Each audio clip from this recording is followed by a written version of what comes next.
it's Spiffy Guy, and I'm back with another video, and this time we're starting off a new series called Lighten the Load. And what we're going to talk about in this series is some tips and tricks and stuff that I've found on lightening your pack weight.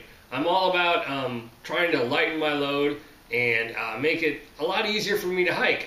Lighter pack is going to allow me to hike further. It's going to be less stress on my legs and my knees, and just in general, it's going to allow me the ability to go further and be more comfortable as I go. Now, that said, I didn't invent most of these ideas. I spend numerous hours, honestly, don't tell my boss, of scouring the internet, looking at YouTube videos and forums and stuff. So this is a lot of stuff that I've found, and I decided that I would do a little series and kind of share. We'll talk about the different systems that I have and ways that you can go through and lighten up. And you'd be surprised how much weight you're carrying around that you can get rid of and really lighten your pack up. Now, a couple terms that we're going to talk about is base weight and skin out weight. Now, the base weight is essentially everything in your pack with the exception of consumables. So that means, what does your pack weigh with everything packed up except water and food and fuel? Like if you have an alcohol stove or a white gas stove, you're not going to include those canisters in this particular weight. This is the weight that everybody looks at when they talk about it. Now, I also want to say that the weight doesn't define you. If you have gear and you're comfortable with the gear that you're carrying and the weight that you have, that's great. I am by no means the ultralight king. In fact, I don't even have a weight down categorized as ultralight, which we'll talk about in a minute. But everybody, I think, could benefit from losing a little bit of weight on their packs. And so the base weight is the number that everybody kind of measures that by. The other number is the skin out weight, and that is essentially what is on your body. How much does everything weigh if you were naked? So how much does the clothes that you're wearing weigh, plus the pack weight, plus the food weight, the water weight, the fuel weight, all your consumables together. What does everything weigh? That's sort of a total weight if you were to, basically step on the scale and weigh everything. Now, the definition of lightweight in this general terms is anything less than 20 pounds. So most people consider a standard backpacking weight a base weight of 30 pounds or more. And, a lot of the lightweight guys will kind of tease the bigger packs and be like, hey, wow, he's got a huge pack. He's pretty heavy.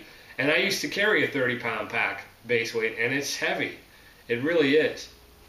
So under 20 pounds, you're going to be lightweight. Under 10 pounds, you're considered as ultralight.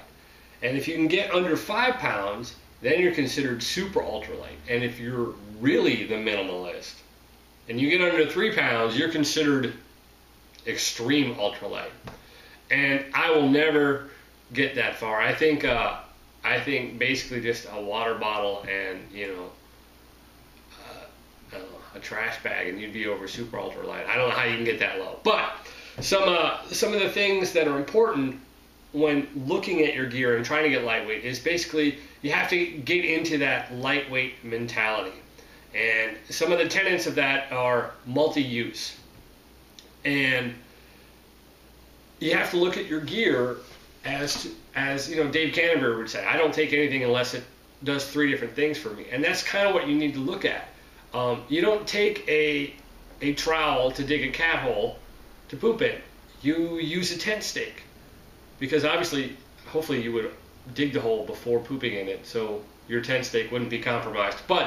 Or you use a stick on site, or you use a rock or your hands. The idea is that shovel doesn't do more than one thing except dig a hole, and those other things can do a lot of different stuff. So multi-use is really, really important when you look at your gear. Another thing is to repackage, and this is especially important when it comes to food.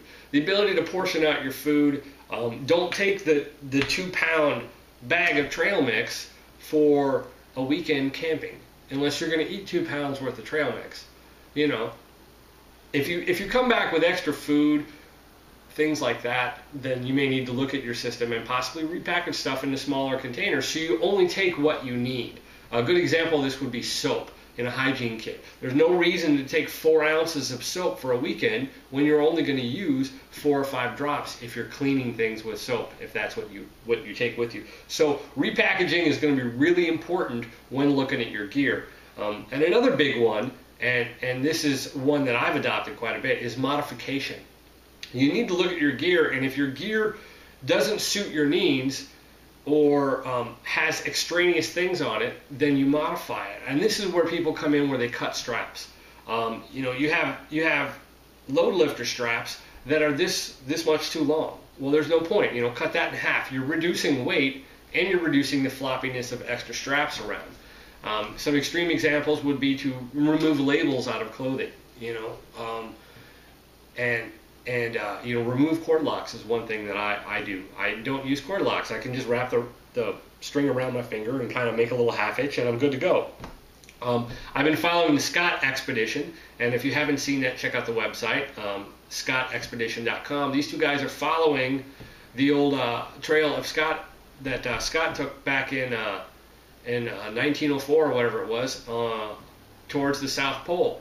These guys are 2 guys carrying all their gear. They have to go ultralight. They're cutting labels off. They're portioning out their food. They're doing all these things to lower their weight and make it easier for them to cross, you know, the Ross ice shelf and make it to the South Pole. So these are the things that you need to think about when you decide that you want to go to the South Pole or to the local state park. And that's what we're going to talk about sort of in this series. And things that we can do to, you know, to get rid of the extraneous stuff that we don't need and bring what we need and stay comfortable. I have lowered my pack weight down to, I'm about 17 pounds now, as of November 2013, and I'm comfortable with it. You know, I don't seem to be missing anything that when I had a 30-pound pack, and I'm not, you know, I don't count toilet paper.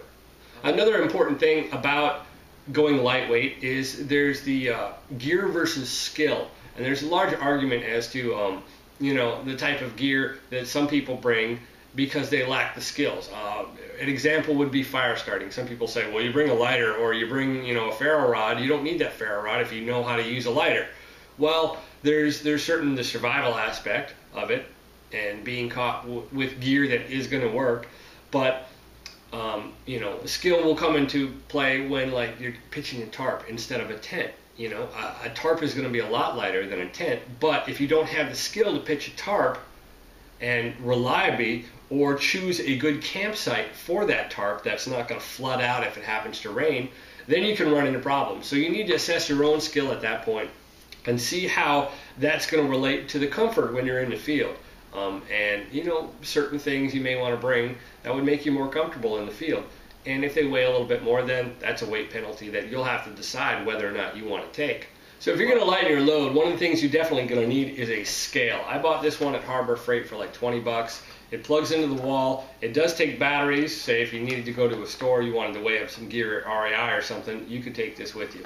This is going to be important to write down all your stuff. You could also use a spreadsheet. You know, just a regular spreadsheet or a Google spreadsheet. There's also a website called geargrams.com that you can sign up, and it does a real good job of making lists for you. So that would be one piece of gear that you're definitely going to need if you want to start going ultralight. So we're going to talk about that in this series, so be sure to stick around and keep an eye out for the next videos, and I think we'll talk about electronics next. So thanks for watching.